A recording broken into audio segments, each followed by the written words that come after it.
পূর্ব পরিকল্পনা অনুযায়ী শুক্রবার সাড়ম্বরে উদযাপিত হয়েছে ইস্টবেঙ্গল দিবস। গোটা বিশ্বের বিভিন্ন প্রান্তে ছড়িয়ে ছিটিয়ে থাকা সমর্থকরা নিজেদের মতো করে পালন করেছেন এই শুভ দিন। পতাকা উত্তোলনের পাশাপাশি কেক কেটে নিজেদের প্রিয় দলের প্রতিষ্ঠা দিবসের আনন্দে মেতেছিল ফুটবল প্রেমীরা।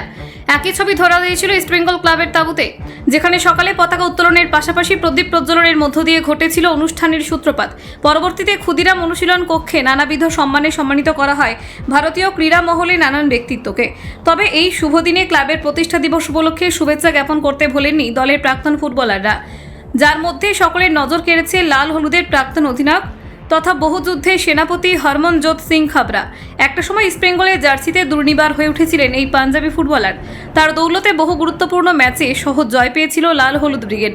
এমনকি বছর কয়েক আগেও তৎকালীন কোচ কার্লেস কোয়াদ্রাতের তত্ত্বাবধানে নিজেকে প্রমাণ করার অবিরাম চেষ্টা চালিয়েছিলেন এই দাপুটে ফুটবলার। প্রতিষ্ঠা দিবসকে কেন্দ্র করে নিজের সোশ্যাল সাইট থেকে বিশেষ বার্তা দেন এই প্রাক্তন অধিনায়ক, যেখানে ইস্টবেঙ্গলের জার্সিতে একাধিক ছবি পোস্ট করেন খাবরা। সেখানে ইস্টবেঙ্গলের একাধিক সিজনের জার্সিতে উচ্ছ্বাস প্রকাশ করতে দেখা যায় এই ভারতীয় ফুটবলারকে। আসলে সময় বদল হলেও তিনি যে লাল হলুদের ভরসার কেন্দ্রে থেকেছেন সব সময়, সেটাই প্রকাশ পেয়েছে বারংবার। সেই সাথে ক্যাপশনে তিনি লেখেন, লাল হলুদ রং আমাকে খাবরা বানিয়েছে, ইস্টবেঙ্গল পতাকা যেন সবসময় সবার উপরে সসম্মানে ওড়ে, শুভ ইস্টবেঙ্গল দিবস। বাংলা ভাষায় তার এমন পোস্ট খুব সহজে মন জয় করেছে লাল হলুদ সমর্থকদের। বর্তমানে ফুটবলার হিসেবে নিজের ক্যারিয়ারে ইতি টানার পর কোচিংয়ের ক্ষেত্রে মনোনিবেশ করেছেন লাল হলুদের এই প্রাক্তন তারকা। কলকাতা 24/7.in।